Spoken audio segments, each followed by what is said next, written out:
जय Hind. GK scanner के इस यूट्यूब चैनल में आपका स्वागत है। आज के इस वीडियो में हम बात करने वाले हैं इंडियन ज्योग्राफी के पार्ट 3 भारत के पर्वतों के बारे में और साथ ही इनसे जो रिलेटेड क्वेश्चन है उसके बारे में डिस्कशन करेंगे। इस वीडियो में हम पढ़ेंगे कि भारत के पर्वत जैसे कि उत्तरी पर्वत हो गया, मध्य एवं दक्षिण भारत के पर्वत हो गया, हिमालय की उत्पत्ति, हिमालय के प्रकार और आयु के आधार पर, नदियों के आधार पर और जो इससे संबंधित महत्वपूर्ण प्रश्न है उसके बारे में डिस्कशन करेंगे। तो चलिए इसको स्टार्ट करते हैं। सबसे पहले हम देखते हैं कि जो भारत के पर्वत है उसको जो कितने भाग है, 29.3% भूभाग पर क्या है, पर्वत और पहाड़ियों का विस्तार है। और भारत के पर्वतों को दो श्रेणियों में रखा गया है। सबसे पहला इसमें उत्तरी पर्वतमाला और है मध्य एवं दक्षिण भारत की पर्वतमाला।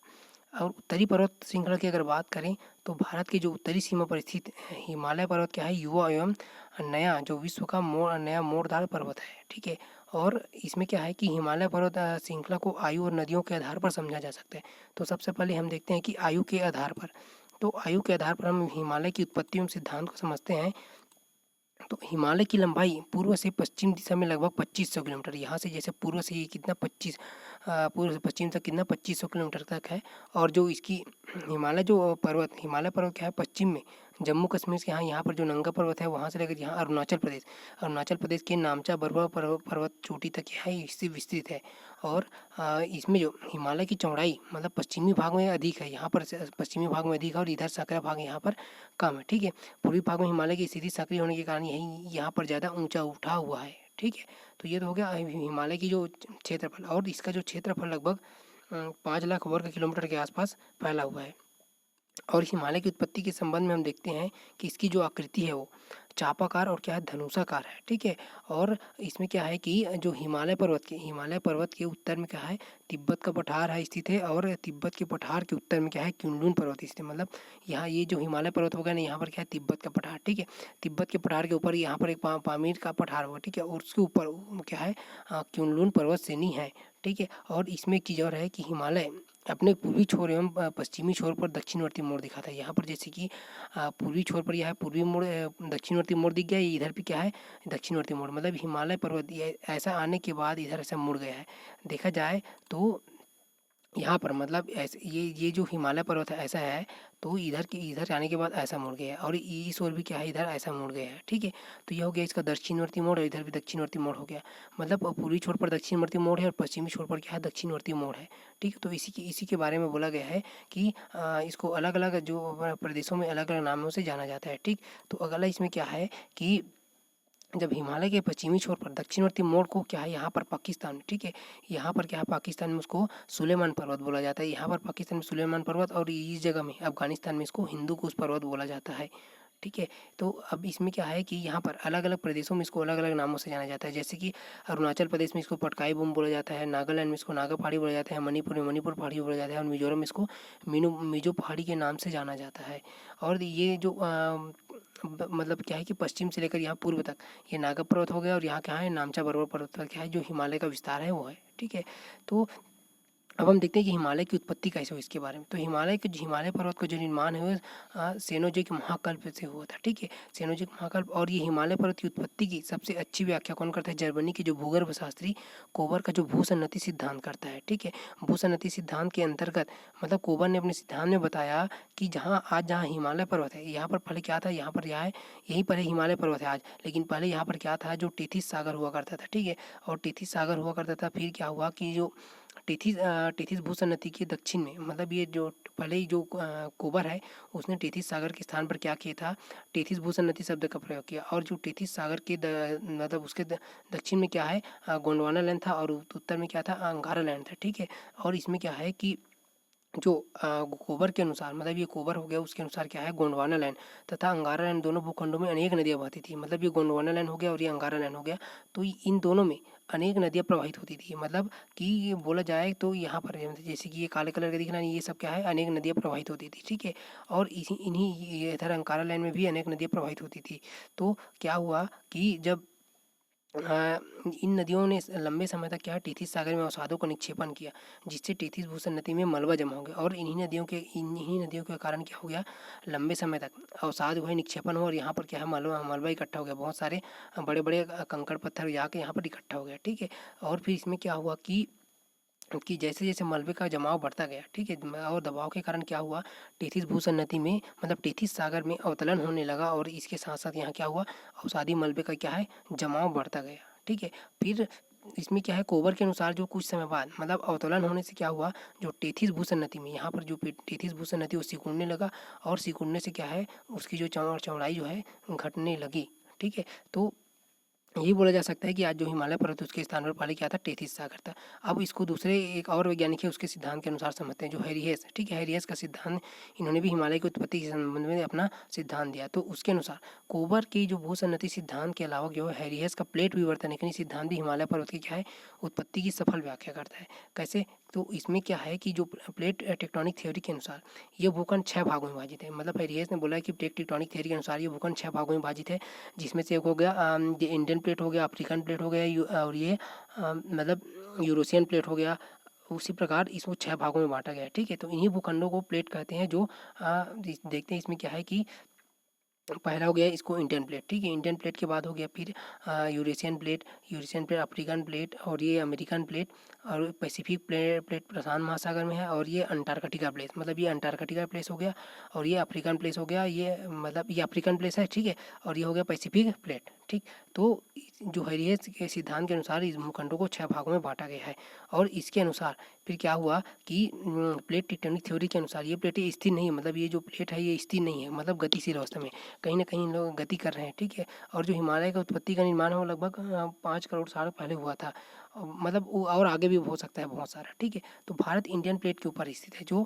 जो भारत है कौन सा, इंडियन प्लेट के ऊपर स्थित है और इन्हीं जो यूरेशियन प्लेट हो गया और ये क्या हो गया इंडियन प्लेट, तो इन्हीं दोनों के बीच क्या है हिमालय पर्वत का निर्माण हुआ था। ठीक है, तो इसमें एक बोला गया है कि प्लेट टेक्टोनिक थ्योरी के अनुसार जो इंडियन प्लेट जब उत्तर की ओर प्रवाहित होते हुए कहाँ यूरेशियन प्लेट से टकराई, ये जो इंडियन प्लेट है प्रवाहित होते हुए कहाँ पर गया, मतलब यूरेशियन प्लेट की ओर ऐसे मतलब टकराया। ठीक है, तो इन दो प्लेटों के मध्य क्या है टेथिस सागर में जमे अवसादी मलबे में क्या है वलन की प्रक्रिया प्रारंभ हुई और वलन की प्रक्रिया के परिणाम सब क्या है, हिमालय जैसे जो नवीन पर्वत है उसका निर्माण हुआ। ठीक है, तो ये तो हो गया मतलब कि जो हिमालय पर्वत है उसका निर्माण किस प्रकार हुआ।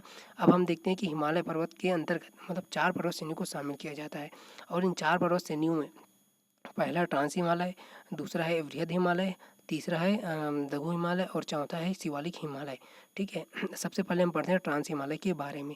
ट्रांस हिमालय के अंतर्गत हिमालय के उत्तर में क्या है जम्मू कश्मीर राज्य में 3 पर्वत श्रेणियों को शामिल किया जाता है। ठीक है, जिनमें से क्या है पहला है काराकोरम पर्वत श्रेणी और दूसरा इसमें लद्दाख पर्वत श्रेणी और यह है जास्कर पर्वत श्रेणी। ठीक है, तो भारत की जो सबसे ऊंची पर्वत चोटी की बात करें तो केटू गाडविन आस्टीन जो है काराकोरम पर्वत श्रेणी पर ही स्थित है।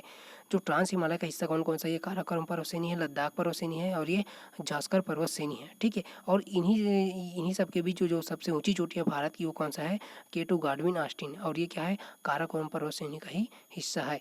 ठीक है, तो ये तो होगा ट्रांस हिमालय के बारे में। अब हम देखते हैं वृहद हिमालय। ठीक है, तो वृहद हिमालय में क्या है कि वृहद हिमालय को सर्वोच्च हिमालय, ग्रेटर हिमालय या महान हिमालय तथा हिमाद्री हिमालय भी कहा जाता है। मतलब इन सब के नाम बहुत सारे हैं और इसमें एक जो वृहद हिमालय का विस्तार जो है पश्चिम में नंगा पर्वत से लेकर पूर्व में नामचा पर्वत चोटी तक है। मतलब इसका जो विस्तार है, ठीक है, ये इसका विस्तार जो कहाँ तक फैला है यहाँ पर, मतलब नंगा पर्वत से लेकर यहाँ पूरा पूर्व में नामचा पर्वत तक क्या है इसका विस्तार है, जो वृहद हिमालय का विस्तार है। ठीक है, और जो ट्रांस हिमालय का विस्तार तो यहीं यहीं तक रहता है। ठीक है, और ये वृहद हिमालय के बारे में और देखते हैं कि यहाँ पर जो विश्व की 10 सबसे ऊंची चोटियाँ वृहद हिमालय के अंतर्गत ही आती है, जिनमें सबसे प्रमुख चोटी कौन से है, इनमें से एवरेस्ट हो गया, कंचनजंगा हो गया, मकालू हो गया, धौलागिरी हो गया और अन्नपूर्णा हो गया।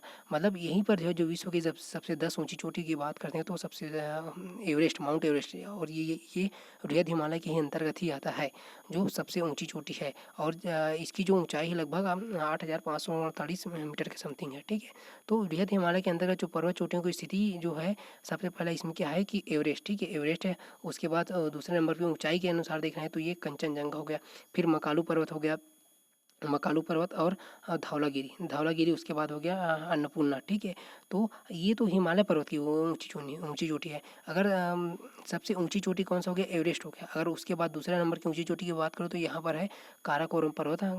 काराकोरम के अंतर्गत केडू गाडविन आस्टीन। और हिमालय की दूसरी ऊंची चोटी की बात करें तो कंचनजंगा है। ठीक है, और ये कहाँ पर है, सिक्किम में है।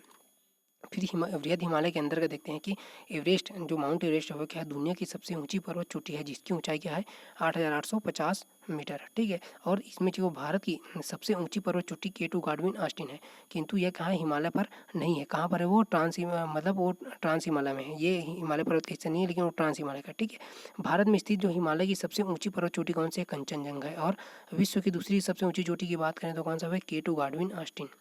हिमालय की सबसे पूर्वी पर्वत चोटी कौन सा है, वो नामचा पर्वत है। ये कहाँ पर है, तिब्बत में। ठीक है, नामचा पर्वत पठार मतलब हिमालय की सबसे पूर्वी चोटी है। ठीक है, और हिमालय की सबसे पश्चिमी चोटी की बात करें तो यहाँ पर क्या है, नंगा पर्वत है, जो कहाँ पर है, जम्मू कश्मीर में है। ठीक है, यहाँ पर है नंगा पर्वत, जो जम्मू कश्मीर राज्य में है। और इसमें है कि हिमालय की पूर्व से पश्चिम की ओर पर्वत श्रेणियों का क्रम निम्नलिखित है। जैसे कि बोला जा रहा है कि पूर्व से, कई बार एग्जाम में पूछा जाता है कि हिमालय पर्वत में पूर्व से पश्चिम की ओर जो क्रम है उसको बताओ। तो सबसे पहले यहाँ पर नामचा पर्वत आ गया, फिर कंचनजंगा है, फिर मकालू पर्वत है, फिर ये एवरेस्ट हो गया, फिर अन्नपूर्णा है, फिर धौलागिरी है। ठीक है, मतलब कि ये ठीक है। तो इसमें इसके बाद ऐसे लाइन से मतलब सीरियल वाइज पूछा जा सकता है कि हिमालय से पूर्व से पश्चिम की ओर पर्वत श्रेणियों का क्रम कौन सा है। तो उसके बाद जो पूर्व से पश्चिम दिशा की ओर हिमालय के अंतर्गत पर्वत चोटियों की स्थिति निम्नलिखित है। जैसे कि पूर्व से पश्चिम में भी बताया जस्ट ये वाला। ठीक है, और अब उस इसके पहले क्या था कि पश्चिम से पूर्व दिशा की ओर भी पूछा जा सकता है। तो ये तो हो गया फ्रेंड्स पूर्व से पश्चिम की और पश्चिम से पूर्व की जो सीरियल वाइज क्रम है उसके बारे में। अब अगला इसमें देखते हैं कि जो भारत की उत्तराखंड राज्य में महत्वपूर्ण पर्वत चोटियाँ कौन कौन से हैं, जो कामेट। ठीक है, कामेट हो गया, नंदा देवी हो गया, त्रिशूल, बंदरपुंछ और बद्रीनाथ। मतलब जो यहाँ पर जो भारत के उत्तर में, ठीक है, तो पर्वत चोटियों की बात करते हैं जो वृहद हिमालय के अंतर्गत आता है। मतलब वृहद हिमालय के अंतर्गत जो पर्वत चोटी आते हैं, हिमालय का विस्तार कहाँ तक है, जम्मू कश्मीर से लेकर कहाँ तक, यहाँ पर अरुणाचल प्रदेश के अरुणाचल प्रदेश में। ठीक है, नामचा पर्वत। तो यहाँ पर जो क्या हो गया कि उत्तराखंड में, ठीक है, उत्तराखंड में क्या है, कामेट, नंदा देवी, त्रिशूल, बंदरपुर और बद्रीनाथ पर्वत है, जो भारत के पर्वत चोटियाँ हैं। ठीक है, उत्तर में स्थित है। और उसके बाद इसमें क्या है कि अगला देखते हैं इसमें जो एवरेस्ट को तिब्बती भाषा में क्या है, चोमोलुंगमा कहते हैं। और जो इसका अर्थ क्या होता है, पर्वतों की रानी होता है। मतलब चोमोलुंगमा का जो अर्थ होता है क्या है, पर्वतों की रानी होता है। फिर उत्तराखंड में वृहद हिमालय पर 2 ग्लेशियर स्थित है। और यहीं पर जो उत्तराखंड है, ठीक है, यहीं पर 2 ग्लेशियर स्थित है। और इन्हीं ग्लेशियरों को, ठीक है, यहाँ पर जो 2 ग्लेशियर है और इन्हीं इन्हीं ग्लेशियर में क्या है, गंगोत्री और यमुनोत्री जो नदियाँ हैं वही प्रवाहित होती है। ठीक है, वही मतलब वहीं से उद्गम स्थल है। गंगा और यमुना का, जो गंगा का उद्गम स्थल क्या है, गंगोत्री है, और यमुना का उद्गम स्थल क्या है, यमुनोत्री है। तो इसी आधार मतलब कह सकते हैं कि जो उद्गम स्थल है वो यहीं पर है, उत्तराखंड में। ठीक है, जो गंगा और यमुना नदी का। फिर इसमें गंगोत्री जो गंगा का उद्गम स्थल है। फिर और इसमें हिमालय की सबसे पूर्वी पर्वत श्रेणी क्या है, नामचा पर्वत श्रेणी है। ठीक है, तो ये तो हो गया फ्रेंड्स वृहद हिमालय के बारे में। अब हम देखते हैं लघु हिमालय के बारे में। ठीक है, तो लघु हिमालय क्या है, वृहद हिमालय के दक्षिण में पूर्व से लेकर पश्चिम तक विस्तृत है। मतलब जो इसके साथ साथ ही विस्तृत है। और वृहद हिमालय के साथ साथ जो कौन सा है, लघु हिमालय जो है इसके साथ साथ विस्तृत। मतलब ये हो गया वृहद हिमालय हो गया रेड कलर का। ठीक है, उसके नीचे में जस्ट ये दिख रहा है ग्रीन कलर का, मतलब तो ये क्या है, ये लघु हिमालय है। ठीक है, तो लघु हिमालय के बारे में क्या है कि लघु हिमालय के अंदर का महत्वपूर्ण पर्वत जो श्रेणियाँ की स्थिति है, इसमें क्या है कि पर्वत श्रेणी और इसकी स्थिति के बारे में देखते हैं। तो सबसे पहले क्या है, पीर पंजाल पर्वत श्रेणी। ठीक है, जो कहाँ पर है, जम्मू कश्मीर में है। उसके बाद है इसमें धौलाधार पर्वत श्रेणी, ये कहाँ पर है, ये हिमाचल प्रदेश में। ये पीर पंजाल श्रेणी हो गया, ये क्या हो गया, हिमाचल प्रदेश में हो गया। ठीक है, हिमाचल प्रदेश में धौलाधार पर्वत श्रेणी।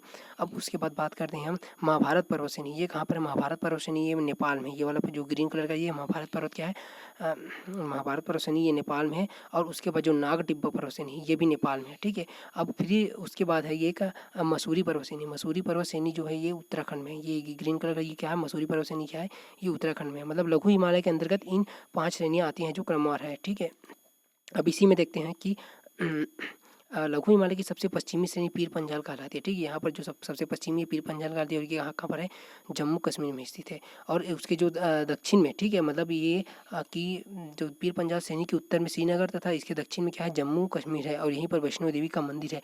मतलब जो पीर पंजाल है, ठीक है, पीर पंजाल पर्वत श्रेणी के उत्तर में, ये पीर पंजाल पंजाल हो गया। यहाँ पर क्या है, ये काले कलर का जो दिख रहा है, ये क्या है, जम्मू हो गया। ठीक है, और यहीं पर क्या मतलब इसके उत्तर में नहीं, सॉरी, ये श्रीनगर है। और इसके जो दक्षिण में क्या है, ये जम्मू है। ये काले कलर वाला जम्मू है और यहाँ ये कहाँ हो गया, श्रीनगर। ठीक है, और यहीं पर क्या है, जो वैष्णो देवी मंदिर स्थित है। ठीक है, तो पीर पंजाल पर्वत श्रेणी पर ही क्या है, बनिहाल दर्रा है, जो जवाहर सुरंग बनिहाल दर्रे में ही स्थित है। ठीक है, और जो बनिहाल दर्रा कहाँ है, जम्मू कश्मीर को, जम्मू और श्रीनगर को जोड़ता है। मतलब यहाँ पर जो पीर पंजाल पर्वत श्रेणी है और ये जम्मू और जो कश्मीर के, मतलब ये जम्मू और कश्मीर के बीच क्या है, जो जवाहर सुरंग क्या है, बनिहाल दर्रे में ही स्थित है। जो बनिहाल दर्रा है वो कहाँ पर बना है, मतलब जो जवाहर सुरंग कहाँ बना है, यहाँ पर जो बनिहाल दर्रा है वहीं पर क्या है, जवाहर सुरंग बना है, जो बहुत प्रसिद्ध है। ठीक है, अब उसके बाद जो डल झील, मतलब पीर पंजाल एवं वृहद हिमालय के मध्य स्थित है। फिर जो धौलाधर पर्वत श्रेणी है, यहाँ पर जो धौलाधर पर्वत श्रेणी को कहा है हिमाचल हिमालय भी कहते हैं, क्योंकि यह पूरी तरह से क्या है, हिमाचल प्रदेश में होने के कारण इसको हिमाचल हिमालय भी कहते हैं। फिर इसमें जो हिमाचल प्रदेश की राजधानी शिमला, जो हिमाचल प्रदेश की राजधानी जो शिमला है, ठीक है, वो धौलाधर पर्वत श्रेणी पर ही स्थित है। और जो हिमाचल प्रदेश, जो धौलाधर पर्वत श्रेणी के पूर्व में क्या है, मसूरी है। और मसूरी के पूर्व में क्या है, नेपाल में नागडिप्पा पर्वत श्रेणी है और महाभारत पर्वत श्रेणी है। मतलब जो धौलाधर ये पर्वत श्रेणी हो गया, ठीक है, जो इसके पूर्व में क्या है, महाभारत पर्वत श्रेणी हो गया। और ये क्या हो गया, नागडिप्पा पर्वत श्रेणी, जो कहाँ पर है, नेपाल में है। फिर लघु हिमालय वर्ष भर क्या है, जो हिम से ना, मतलब हिमाच्छादित नहीं रहते। और क्या है, जो शीतोष्ण जलवायु होने के कारण यहाँ पर क्या है, गर्मियों में बर्फ़ पिघलने रहता है। मतलब यहाँ का जो एरिया है, बर्फ़ गर्मी के दिनों में क्या है, बर्फ़ हमें पिघलने लगता है।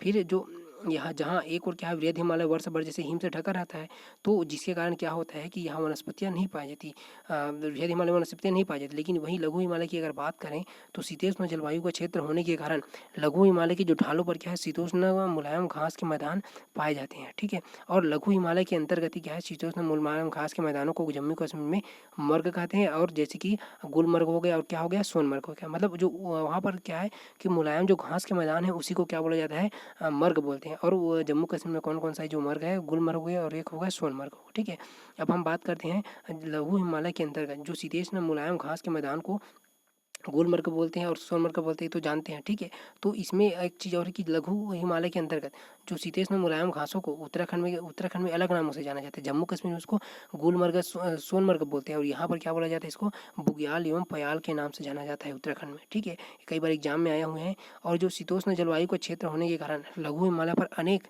जो स्वास्थ्यवर्धक पर्यटन स्थल है, कहाँ विकास हुआ, जो उत्तराखंड में ही बहुत सारे पर्यटन स्थल है, वही शीतोष्ण जलवायु के होने के कारण क्या है, और इन पर्यटन स्थलों को अलग अलग राज्यों में अलग अलग नामों से जाना जाता है। जैसे कि राज्य हो गया जम्मू कश्मीर में इसको गुलमर्ग सोनमर्ग बोलते हैं। और उसके बाद है उसमें क्या है, उत्तराखंड में, ठीक है, उत्तराखंड में अलग नाम से जाना जाता है।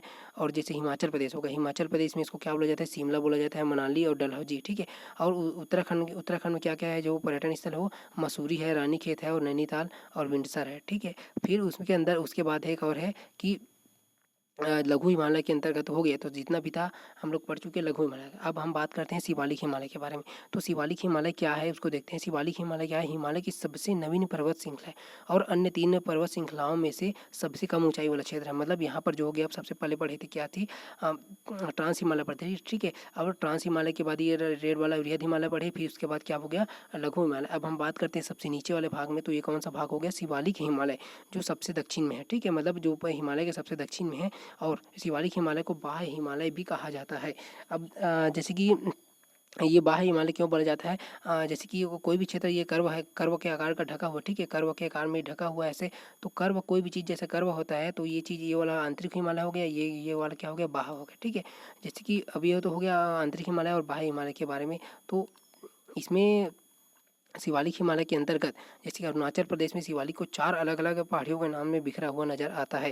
पर जैसे पश्चिम से पूर्व के क्रमशः जो इनके नाम है कौन कौन से हैं, ये यहाँ पर जो अलग अलग नाम है, मतलब हिमाचल प्रदेश में ये हो गया, डफला हो गया, मिरी हो गया, अबोर और मिशमी, मतलब ये इसको बोलते हैं डफला। और उसके बाद है मिरी, मतलब अरुणाचल प्रदेश में ये वाला भाग जो है डफला हो गया। उसके बाद ये का है मिरी हो गया, फिर अबोर हो गया, फिर ये क्या हो गया, मिशमी। ठीक है, तो ये अरुणाचल प्रदेश में अलग अलग नामों इनके नाम हैं। जो शिवालिक हिमालय उसकी है, ठीक है। और जो यहाँ पर डफला मिरी और अबोर मिसमी पहाड़ियों का नामकरण यहाँ रहने वाले जनजातियों के नाम पर रखा गया है। मतलब यहाँ जो जनजातियाँ रहती है, ठीक है, उसी के नाम पर ये डफला मिरी अबोर और मिसमी ये सब उन्हीं के नाम पर क्या है रखा गया है। फिर अब हम देखते हैं कि नदियों के आधार पर, ठीक है, नदियों के आधार पर अगर बात करें तो हिमालय को 4 भागों में बांटा गया है, ठीक है। पहला हो गया पंजाब कश्मीर हिमालय जो सिंधु नदी और सतलज नदी के बीच है।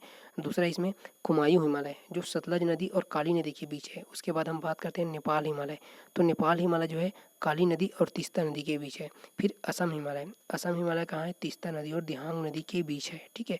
तो सबसे पहले हम देखते हैं पंजाब हिमालय, तो पंजाब हिमालय कहाँ है काराकोरम पर्वत श्रेणी के अंतर्गत आता है, ठीक है। मतलब और इसे एशिया का क्या है रीढ़ कहा जाता है, ठीक है।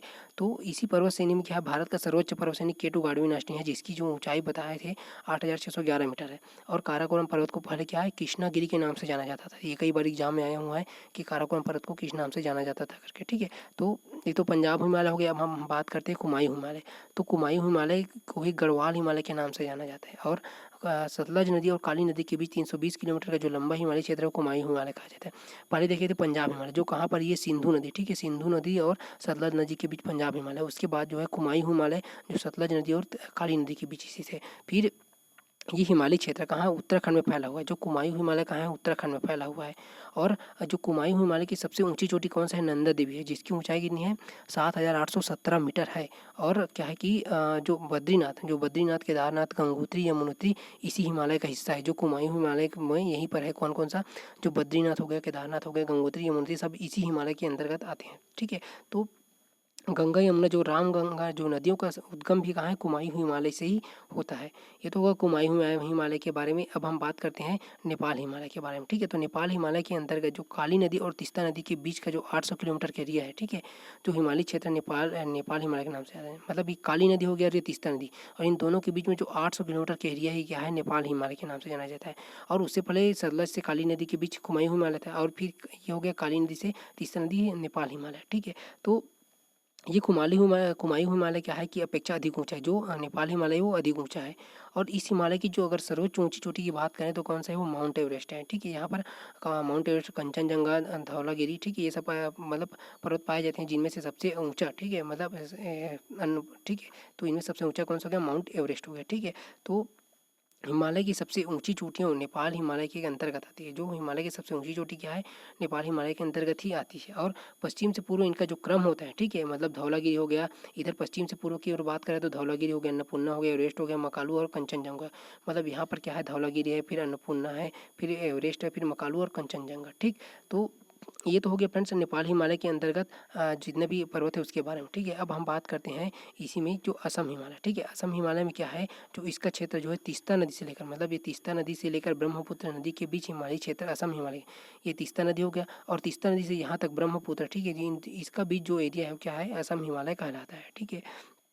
और ये हिमालय क्या है सिक्किम अरुणाचल प्रदेश असम राज्यों में मतलब ये सिक्किम से लेकर अरुणाचल प्रदेश और ये असम तक क्या है इसका जो विस्तार है, ठीक है। और जो ये हिमालय से निकलने वाली नदियाँ क्या है सतत वाहिनी होती है और ये हमेशा बहती रहती है। इन नदियों का जो स्रोत होता है वो क्या है ग्लेशियर होते हैं, ठीक है। और जिसके पिघलने से क्या है नदियाँ हमेशा बहती रहती है, ठीक है। तो ये तो असम हिमालय के बारे में पूरा देख लिए। असम हिमालय के अंदर एक चीज़ हमको याद रखना है कि जम्मू कश्मीर लद्दाख हिमाचल प्रदेश उत्तराखंड सिक्किम अरुणाचल प्रदेश असम मेघालय मणिपुर और नागालैंड ये क्या है इन्हीं राज्यों में स्थित है जो हिमालय पर्वत है, ठीक है। तो और उत्तर प्रदेश राज्य में नहीं है। कई बार एग्जाम में आया हुआ है कि ऐसा कौन सा मतलब उत्तर प्रदेश हिमालय पर्वत कौन से राज्य में नहीं फैला हुआ है करके ऑप्शन में ये दे देता है उत्तर प्रदेश करके और बाकी ऊपर में हिमाचल प्रदेश उत्तराखंड जम्मू कश्मीर ऐसे। तो आपको मतलब थोड़ा सा भटकाने के लिए ऐसा दिया जाता है। तो उत्तर प्रदेश राज्य में हिमालय का विस्तार नहीं है, ठीक है। तो इसको याद रखना है। अब हम बात करते हैं कि अगर हिमालय से पूर्व से पश्चिम को अगर पूछा जाता है कि कौन सा पर्वत है, ठीक है, तो पूर्व से अगर पश्चिम की बात करें तो नामचा पर्वत हो गया, ठीक है। उसके बाद कंचनजंगा हो गया मकालू हो गया एवरेस्ट हो गया अन्नपूर्णा हो गया और धौलागिरी पर्वत हो गया, ठीक है।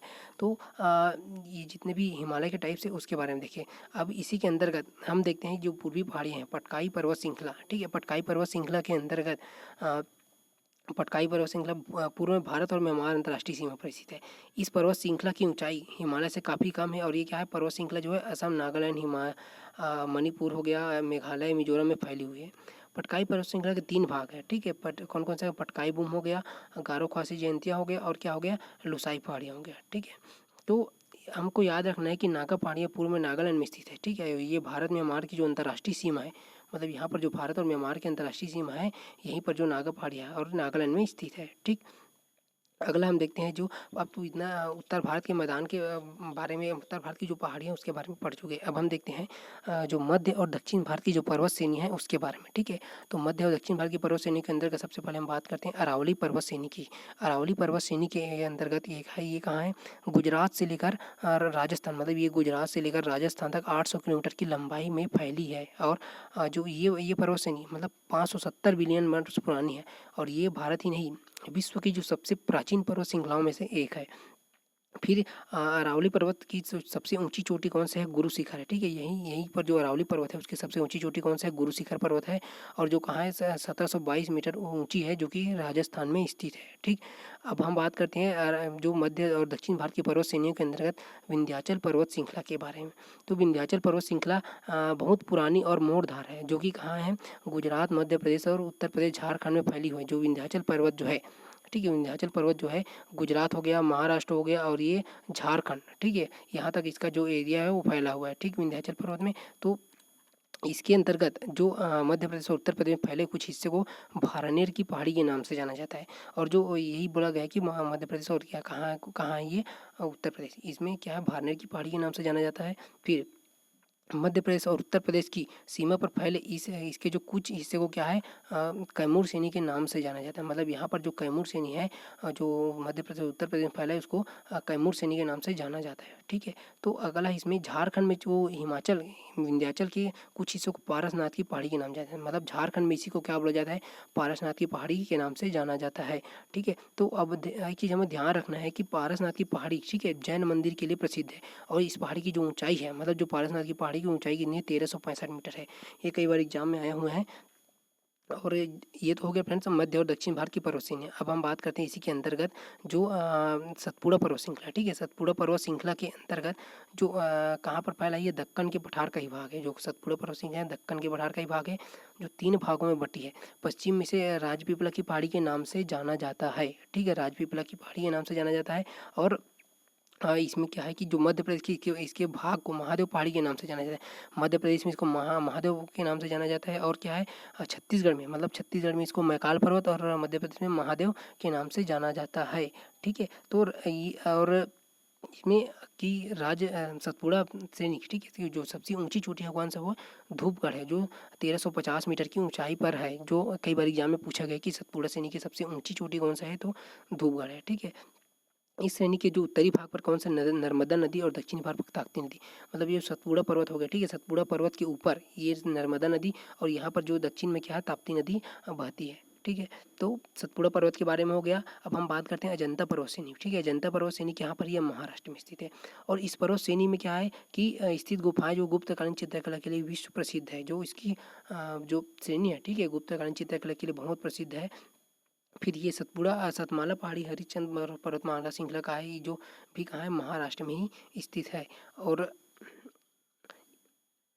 इसमें एक चीज़ और है कि थोड़ा सा इसमें, अब हम बात करते हैं बालाघाट पर्वत श्रृंखला की, ठीक है। तो बालाघाट पर्वत श्रृंखला के अंतर्गत ये पर्वत श्रेणी कहाँ है, महाराष्ट्र का नाटक तक फैली है। और ये पर्वत श्रेणी कहाँ है, गोदावरी नदी और भीमा नदी के बीच जल विभाजन का कार्य करती है। जो बालाघाट पर्वत श्रृंखला है, ठीक है, कौन कौन सी नदी के बीच जल विभाजन कार्य करती है, गोदावरी। यहाँ पर जो आंध्र प्रदेश में गोदावरी नदी है, और यहाँ पर जो, ठीक है, क्या करती है ये गोदावरी नदी जो है महाराष्ट्र में क्या करती है, जो जल विभाजन का काम करती है। महाराष्ट्र की जो भीमा नदी है, ठीक है, उसके बीच में क्या है, जल विभाजन का जो कार्य करती है। और जो पश्चिम तट पर स्थित पर्वत श्रृंखलाओं को पश्चिमी घाट मतलब सह्याद्री पर्वत के नाम से जाना जाता है।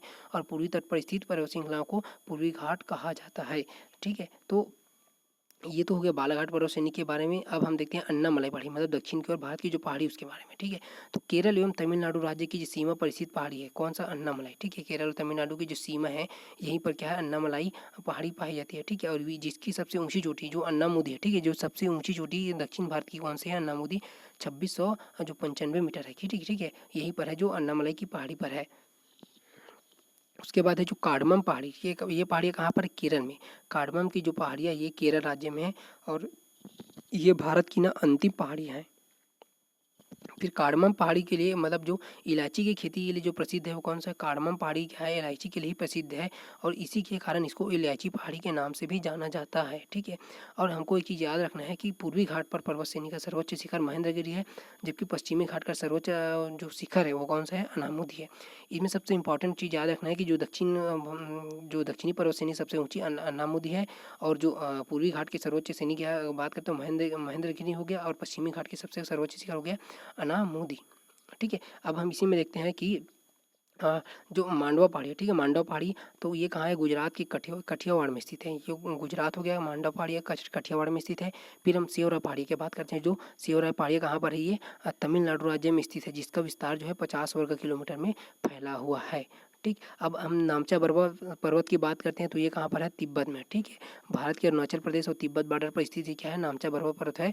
ठीक है, और जो अब अंडमान निकोबार की सबसे ऊंची चोटी क्या है? सैंडल पीक है। ये कई बार एग्जाम में आया हुआ है कि सैंडल पीक कहाँ की सबसे ऊंची चोटी है? तो ये अंडमान निकोबार द्वीप समूह की। ठीक है, तो ये तो हो गया फ्रेंड्स जितने भी पर्वतमाला है उसके बारे में। ठीक है, अब इनसे जो रिलेटेड क्वेश्चन है उसके बारे में देखते हैं जो डिफरेंट एग्जाम में पूछे गए हैं। ठीक, तो चलिए इसको स्टार्ट करते हैं। तो सबसे पहले हम देखते हैं कि निम्न में से कौन सबसे नवीन पर्वत श्रेणी है? कौन सबसे? ऑप्शन है Shivalik, option B Aravalli, option C है विंध्याचल, ऑप्शन डी अन्नामलई। तो इसका सही उत्तर है ऑप्शन ए शिवालिक। क्या है? सबसे नवीन पर्वत। तो इसका ऑप्शन ए नवीन पर्वत श्रेणी। ठीक है, अब आप देखते हैं इसमें लघु हिमालय किसके मध्य स्थित है? तो ऑप्शन ए है ट्रांस हिमालय और महान हिमालय, ऑप्शन बी है शिवालिक और महान हिमालय, ऑप्शन सी है ट्रांस हिमालय और शिवालिक हिमालय, ऑप्शन डी है शिवालिक और बाह्य हिमालय। तो इसका जो सही उत्तर है वो ऑप्शन बी शिवालिक और महान हिमालय के बीच जो है लघु हिमालय स्थित है। फिर अगला इसमें हिमालय पर्वत श्रेणियाँ निम्न में से किस राज्य का हिस्सा नहीं है? तो Himachal Pradesh, option B Uttarakhand, option C Uttar Pradesh और ऑप्शन डी है सिक्किम। तो हिमालय पर्वत श्रेणियाँ कौन से राज्य का हिस्सा नहीं है? वो उत्तर प्रदेश का नहीं है। ठीक है, अगला इसमें शिवालिक पहाड़ियाँ जो कि निम्न में से किसका हिस्सा नहीं है? ऑप्शन ए अरावली पर्वत, ऑप्शन बी है पश्चिमी घाट, ऑप्शन सी है सतपुड़ा पर्वत, ऑप्शन डी है इसमें हिमालय पर्वत। तो इसका जो सही उत्तर है वो ऑप्शन डी है, हिमालय पर्वत का है। शिवालिक पहाड़ियाँ निम्न में से इसका हिस्सा नहीं है। बाकी जो पर्वत है अरावली, पश्चिमी घाट और सतपुड़ा पर्वत वो शिवालिक पहाड़ियाँ का जो ही हिस्सा है। ठीक है, अगला इसमें है भारत की उत्तरी सीमा पर स्थित पर्वत है। तो कौन सा है? हिमालय पर्वत, अरावली पर्वत, नीलगिरी पर्वत या फिर ऑप्शन डी है इसमें मैकाल पर्वत। तो भारत की उत्तरी सीमा पर स्थित पर्वत कौन सा हो गया? ये हिमालय पर्वत। ठीक है, अगला इसमें जो भारत में सबसे ऊंची पर्वत चोटी कौन सी है? तो ऑप्शन है कंचनजंगा, ऑप्शन बी है केटू गाडविन आस्टीन और ऑप्शन सी है नंदा देवी और ऑप्शन डी है इसमें कामेट पर्वत। तो भारत में बोला गया, ठीक है, भारत में सबसे ऊंची चोटी की कौन बोला है? केटू गाडविन आस्टीन। अगर इसी को पूछा जाता है कि हिमालय मतलब भारत में हिमालय की सबसे ऊंची चोटी तो वो कंचनजंगा था। ठीक है, फिर हम बात करते हैं निम्नलिखित में से कौन भारत का सर्वोच्च पर्वत शिखर है? ठीक है, ऑप्शन ए है एवरेस्ट, ऑप्शन बी नंगा पर्वत, ऑप्शन सी है कंचनजंगा और ऑप्शन डी है नंदा देवी। इसमें इसका सही उत्तर है ऑप्शन सी कंचनजंगा। ठीक है, अगला इसमें बद्रीनाथ अवस्थित है मध्य हिमालय में, ट्रांस हिमालय में, हिमाद्री में या कुमायूं हिमालय में। तो इसका जो सही उत्तर है वो ऑप्शन डी कुमायूं हिमालय में स्थित है। ठीक है, अगला इसमें देखते हैं निम्न में से कौन सी संसार की दूसरी सबसे उच्च पर्वत चोटी है? Option A K two Godwin Austen, option B है कंचनजंगा, ऑप्शन सी है नंदा देवी और ऑप्शन डी है नंगा पर्वत। तो इसका जो सही उत्तर है option A K two Godwin Austin क्या है? विश्व की सबसे दूसरी ऊंची चोटी है। इसका बाद अगला नंबर देखते हैं इसमें काराकोरम पर्वत श्रेणी। ठीक है, काराकोरम पर्वत श्रेणी का जो पूर्व नाम क्या है? ठीक है, ऑप्शन ए है केटू श्रेणी, ऑप्शन बी है कृष्णागिरी, ऑप्शन सी है सागर माथा और ऑप्शन डी है राकपोशी। तो इसका जो सही उत्तर है ऑप्शन बी कृष्णागिरी, मतलब काराकोरम पर्वत को कृष्णागिरी पर्वत के नाम से भी जाना जाता है। ठीक, अगला है सतलज एवं काली नदियों के बीच कौन सा प्रादेशिक विभाग स्थित है? ऑप्शन ए है पंजाब हिमालय, ऑप्शन बी है असम हिमालय, ऑप्शन सी है कुमायूं हिमालय और ऑप्शन डी है नेपाल हिमालय। इसका सही उत्तर है कुमायूं हिमालय। फिर किन दो पर्वत श्रेणियों के मध्य कश्मीर घाटियाँ स्थित है? ऑप्शन ए लद्दाख व जास्कर, ऑप्शन बी है काराकोरम और ऑप्शन सी है वृहद हिमालय और ऑप्शन डी इसमें वृहद हिमालय व पीर पंजाल। तो जो इसका सही उत्तर है वो ऑप्शन डी वृहद हिमालय व पीर पंजाल के बीच क्या है? कश्मीर घाटियाँ स्थित है। फिर है कुल्लू घाटी निम्न में से किन पर्वत श्रेणियों के बीच स्थित है? ऑप्शन ए धौलाधार तथा पीर पंजाल, ऑप्शन बी है रणज्योति तथा नाग डिब्बा, ऑप्शन सी है लद्दाख तथा पीर पंजाल और ऑप्शन डी है मध्य हिमालय तथा शिवालिक हिमालय। तो इसका जो सही उत्तर है वो कौन सा है? ऑप्शन ए धौलाधार तथा पीर पंजाल क्या है? कुल्लू घाटी। ठीक है, तो इसके बाद है हिमालय का दूसरा सबसे ऊंचा पर्वत शिखर कंचनजंगा भारत के किस राज्य में स्थित है? ठीक है, तो इसमें ऑप्शन है इसका असम, ऑप्शन बी है सिक्किम, ऑप्शन सी है उत्तराखंड और ऑप्शन डी है हिमाचल प्रदेश। तो जो इसका सही उत्तर है ऑप्शन बी सिक्किम में क्या है? जो सबसे ऊंचा पर्वत शिखर कंचनजंगा भारत के में स्थित है। ठीक है, अगला इसमें निम्नलिखित में से किस पर्वतमाला को सह्याद्री पर्वतमाला के नाम से जाना जाता है? Option A Satpura, option B पूर्वी घाट, ऑप्शन सी पश्चिमी घाट और ऑप्शन डी है अरावली। तो इसका जो सही उत्तर है ऑप्शन सी पश्चिमी घाट को सह्याद्री पर्वत बोला जाता है और पूर्वी घाट को महेंद्रगिरी पर्वत के नाम से जाना जाता है। ठीक है, अगला इसमें प्रायद्वीप भारत में उच्चतम पर्वत चोटी है कौन सा है? Option A Toda Betta, option B है महेंद्रगिरी, ऑप्शन सी है नीलगिरी और ऑप्शन डी है अनामुदी। तो इसका जो सही उत्तर है ऑप्शन डी अनामुदी प्रायद्वीप भारत में सबसे उच्चतम पर्वत चोटी है। फिर अगला इसमें पूर्वी घाट और पश्चिमी घाट पर्वत श्रेणियों का सम्मिलन स्थल कौन सा है? तो ऑप्शन ए नीलगिरी पहाड़ियाँ, ऑप्शन बी पालनी पहाड़ियाँ और ऑप्शन सी है अनामलाई पहाड़ियाँ और ऑप्शन डी है सेव राय की पहाड़ियाँ। तो इसका जो सही उत्तर है ऑप्शन ए नीलगिरी पहाड़ियाँ क्या है? पूर्वी घाट और पश्चिमी घाट की पर्वत श्रेणियों का जो सम्मिलन स्थल है। फिर जो भारत के सबसे दक्षिणी भाग पर स्थित पहाड़ियाँ निम्न में से कौन सी है? ऑप्शन ए है नीलगिरी, ऑप्शन बी है कार्डमम, ऑप्शन सी है अन्नामलाई और ऑप्शन डी है इसमें इनमें से कोई नहीं। तो इसका सही उत्तर है कार्डमम पहाड़ियाँ क्या है? दक्षिणी भाग में स्थित पहाड़ियाँ निम्न में से जो नहीं है, बाकी जो है ये नीलगिरी और अन्नामलाई जो है दक्षिण भाग में स्थित है। ठीक है, अगला इसमें पूर्वी घाट पर्वत श्रेणी का सर्वोच्चम शिखर है पंचमुद्री और अन्नामुदी और इसमें दोडा बेट्टा, फिर है महेंद्रगिरी। इसका जो सही उत्तर है ऑप्शन डी महेंद्रगिरी। ठीक, अगला इसमें जो कार्डमम पहाड़ियाँ कहाँ पर स्थित है? कार्डमम पहाड़ियाँ ऑप्शन है इसमें केरल, ऑप्शन बी है जम्मू कश्मीर, ऑप्शन सी है हिमाचल प्रदेश और ऑप्शन डी है महाराष्ट्र। तो इसका जो सही उत्तर है कौन सा हो गया? केरल। कार्डमम पहाड़ियाँ कहाँ पर स्थित है? केरल में स्थित है। ठीक, फिर जो गारो खासी और जयंतिया पहाड़ी किस राज्य में है?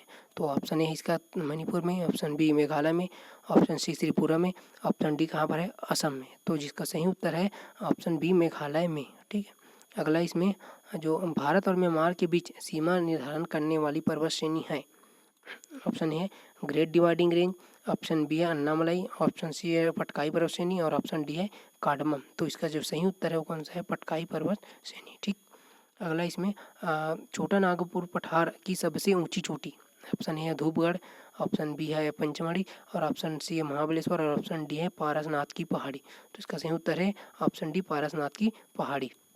फिर अगला हम बात करते हैं धूपगढ़ चोटी कहाँ स्थित है। ठीक है, तो सतपुड़ा रेंज में, मैकाड़ रेंज में, विंध्याचल रेंज में या इनमें से कोई नहीं। तो इसका जो सही उत्तर है कौन सा है? सतपुड़ा रेंज में धूपगढ़ की चोटी स्थित है। फिर अगला इसमें हिमालय के जो सर्वोच्च शिखर माउंट एवरेस्ट की लंबाई कितनी है? तो option A 8200 metre, option B है 8850 मीटर, तीसरा है 8500 मीटर और चौथा है 8900 मीटर। तो इसका जो सही उत्तर है कितना है? 8850 मीटर। ठीक है, अगला इसमें देखते हैं विश्व की सबसे ऊंची चोटी माउंट एवरेस्ट का नेपाल में क्या नाम क्या है? ऑप्शन ए है महालेंगर, ऑप्शन बी है खुम्बुलु और ऑप्शन सी है सागर माथा, ऑप्शन डी है इनमें से कोई नहीं। तो जो इसका सही उत्तर है कौन सा? वो सागर माथा, मतलब माउंट एवरेस्ट का जो नेपाल में इसको क्या बोलते हैं? सागर माथा के नाम से जाना जाता है। फिर अगर इसमें हिमालय की सबसे पूर्वी चोटी कौन सी है? तो हिमालय की सबसे पूर्वी चोटी की बात करते हैं, option A Annapurna, option B Kanchenjunga, option C Everest और ऑप्शन डी है इसमें नामचा बर्फा। तो हिमालय की सबसे पूर्वी चोटी ऑप्शन डी नामचा बर्फा पर्वत। ठीक है, अब हम बात करते हैं अंडमान एवं निकोबार द्वीप समूह में सबसे ऊंची चोटी कौन सी है? तो Saddle Peak, option B Mount Thuillier, option C है माउंट दियावलो और ऑप्शन डी है इसमें माउंट कोयल। तो इसका जो सही उत्तर है कौन सा है? ऑप्शन ए सैंडल पीक। अब हम अगला क्वेश्चन है इसमें निम्नलिखित में से सबसे प्राचीन पर्वत श्रृंखला कौन सी है? ऑप्शन है इसमें हिमालय, ऑप्शन बी है अरावली और ऑप्शन सी है विंध्या और ऑप्शन डी है इसमें सतपुड़ा। तो जो इसका सही उत्तर है वो कौन सा है? वो अरावली पर्वत श्रेणी क्या है? सबसे प्राचीन पर्वत श्रृंखला है। ठीक है, अगला इसमें देखते हैं अरावली श्रेणियाँ राज्य में किस राज्य में स्थित है? तो हिमाचल प्रदेश में, ऑप्शन बी उड़ीसा में, ऑप्शन सी है राजस्थान में और ऑप्शन डी आंध्र प्रदेश में। इसका जो सही उत्तर है कौन सा है? वो राजस्थान है। ठीक, अब हम देखते हैं अरावली श्रेणियाँ की अनुमानित आयु कितनी है। ठीक है, ऑप्शन है 370 मिलियन वर्ष, ऑप्शन बी है 470 मिलियन वर्ष और ऑप्शन सी है इसमें 670 मिलियन वर्ष। और ऑप्शन डी है 570 मिलियन वर्ष। तो इसका जो सही उत्तर है वो ऑप्शन डी 570 मिलियन वर्ष जो है अरावली श्रेणियों की अनुमानित आयु है। फिर है दक्षिण भारत की सबसे ऊंची चोटी क्या है, ठीक है। तो ऑप्शन ए है अनामुद्दी, ऑप्शन बी है दोडा बेट्टा, ऑप्शन सी है अमरकंटक और ऑप्शन डी है इसमें महेंद्रगिरी। तो जो इसका सही उत्तर है कौन सा, वो अनामुदी है, दक्षिण भारत की सबसे ऊंची चोटी। फिर जो माउंट एवरेस्ट पर चढ़ने वाली पहली भारतीय महिला है कौन है, option A PT Usha, option B Bachendri Pal, option C Santosh Yadav और ऑप्शन डी है जुगो टैबो। तो इसका जो सही उत्तर है कौन सा है, ऑप्शन बी बछेंद्री पाल। फिर हम बात करते हैं भारत की निम्न में से कौन सी पर्वत श्रेणी केवल एक ही राज्य में। ऑप्शन ए है अरावली पर्वत, ऑप्शन बी है सतपुड़ा, ऑप्शन सी है अजंता और ऑप्शन डी है सह्याद्री। तो जिसका सही उत्तर है कौन सा, अजंता पर्वत जो है महाराष्ट्र में एक ही राज्य में स्थित है। अगला हम बात करते हैं कार्डमम की पहाड़ियाँ जिन राज्यों की सीमाओं पर स्थित है वह है, ठीक है, कर्नाटक एवं तमिलनाडु, कर्नाटक एवं केरल, केरल एवं तमिलनाडु और ऑप्शन डी है तमिलनाडु एवं आंध्र प्रदेश। तो कार्डमम की पहाड़ियाँ कहाँ पर स्थित है, केरल एवं तमिलनाडु में, ठीक है। अगला इसमें सेवराय पहाड़ियाँ स्थित हैं, कहाँ पर स्थित है, आंध्र प्रदेश में, केरल में, तमिलनाडु में और कर्नाटक में। तो इसका सही उत्तर है कर्नाटक में क्या है, सेवराय की पहाड़ियाँ स्थित है। तो ये तो हो गया फ्रेंड्स जितने भी क्वेश्चन है, मतलब वो डिफरेंट डिफरेंट एग्जाम में पूछे गए हैं उसके बारे में, ठीक है। तो अब हम आपके बीच केवल वही क्वेश्चन लेकर आते हैं जो कहीं ना कहीं कोई एग्जाम में पूछे जाते हैं। तो आज जियोग्राफी का पार्ट 3 खत्म हो गया। अब इसके बाद हम जियोग्राफी के पूरे टॉपिक को कवर करेंगे और जो जितने भी जियोग्राफी से रिलेटेड क्वेश्चन है उसको भी डिस्कशन कराएंगे, ठीक है। तब तक के लिए जय हिंद।